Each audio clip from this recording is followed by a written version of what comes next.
I wanted to address a theme that has come up again and again on my last video, and that is an expression of gratitude to me for showing compassion and extending grace and calling our white family family in my last video. And I've been really sitting with it and reading all of the comments and thinking carefully about what I feel is important to say about that. And while I may say it very imperfectly, I'll say this. The compassion that I feel for our white family being so disconnected from who you are ancestrally and the knowledge and ceremonies and connections to the lands and waters of your people comes from a very deep place within me, because I understand that loss. Every Indigenous person that I know feels an urgency and an imperative to do what we can in our lifetime to awaken and bring closer into our lives our own cultural knowledge and life ways, to relearn our languages, to awaken our ceremonies, and to bring the medicine that's within them closer to us. We understand on the deepest level how difficult it is to be separated from the life ways that keep us whole as people. We understand deeply what it means to be severed from our lands, to feel disconnected from our traditions. And I will say that that compassion that I have extended comes from that deep knowing of how difficult it is to experience that loss. And I also have to say that that compassion and that grace has taken me years to get to. Because to get there, I had to first go through the devastation of learning what took those lifeways away from us in the first place. I had to go through the devastation of learning the true history, because it certainly isn't taught to us, of how our languages were put to sleep, how our traditions and our ceremonies were weaponized, how they were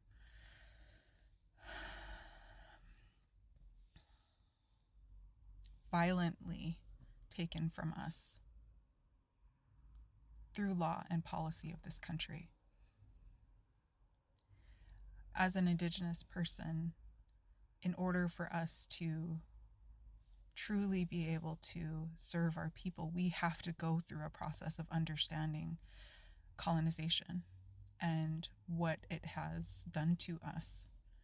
And that process of understanding, encountering and then understanding, and then taking into our minds and our bodies a realization of what that has meant to us as people, as a community, as family. It's a devastating process, but it's necessary to get to a place of effective advocacy, because something that I also know about our people, and that is that we have always fought and we will always fight to protect us. And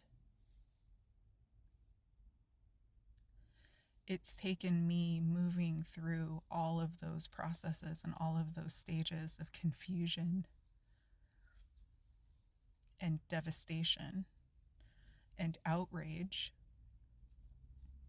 to the sadness and to the grieving of not only what has been lost, but what continues to be lost to a process of colonization and doing my own deep healing, informed by and supported by my elders and loved ones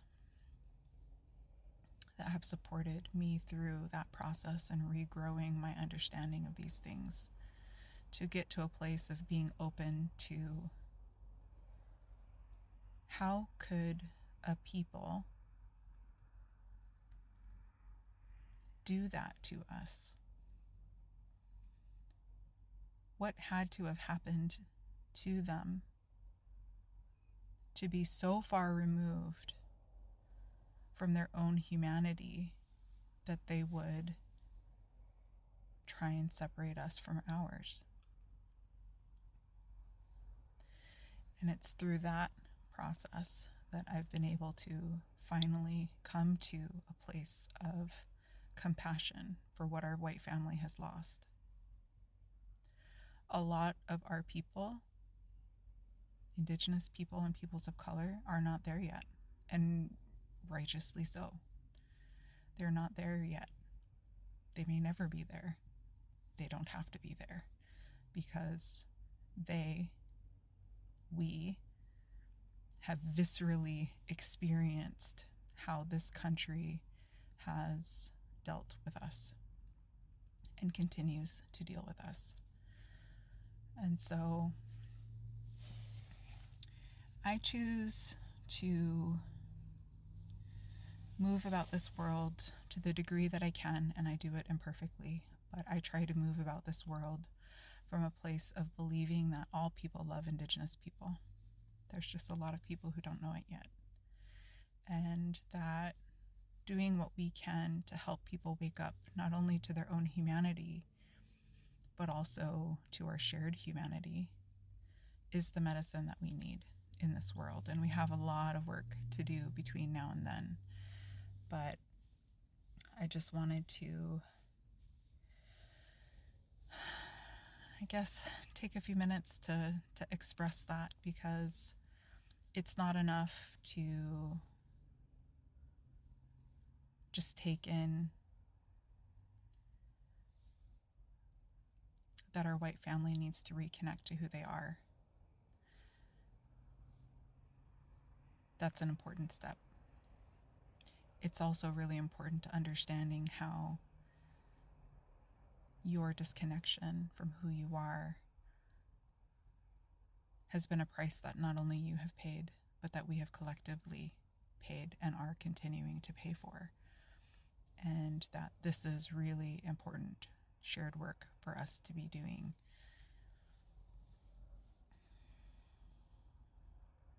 And for me,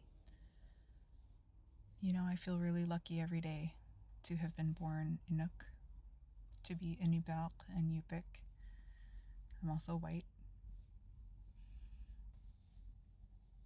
I feel thankful every day to have come from such strong people, because it helps me to remember how strong collectively we are, and that we have so much work to do, and we'll be able to get there better together.